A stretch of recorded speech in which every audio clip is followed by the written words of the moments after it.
ត្រេកអរជាខ្លាំងបានត្រាស់បញ្ជាឲ្យជីកកាយត្រង់ចំពោះព្រះដូងហើយបាននាំទូកថ្មនិងខំពលីចេញព្រះជាបានឃើញខែនថ្មខាងក្រោមហើយបានទម្លាយទាំងកំបោរនិងទាំងហាត់ជំវិញបរិវេណនោះព្រះបាទធម្មសោបានសូត្រឃើញក្របខ្សាច់រតនៈ7ប្រការដែលបានលយក្នុងបរិវេណនោះតាមលំដាប់និងវា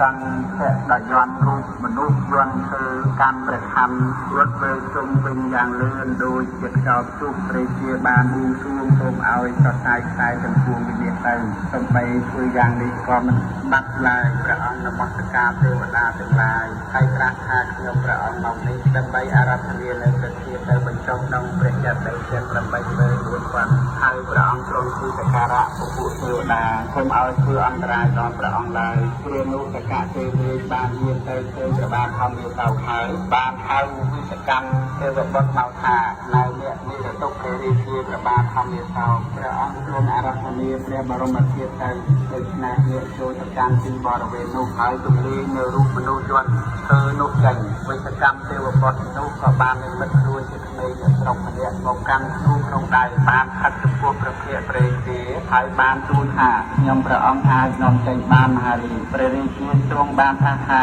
អ្នកចូលនាំចេញចុះវិសកម្មទេវបុត្រនោះប្រចាំកូនសទីតម្រង់បាញ់ខ្សែយន្តដែលខ្លួនចងទុកនោះឯងធ្វើឲ្យគ្រប់ទីកន្លែងបែកជាបំណែកទាំងអស់គ្នានោះព្រះរាជាទ្រង់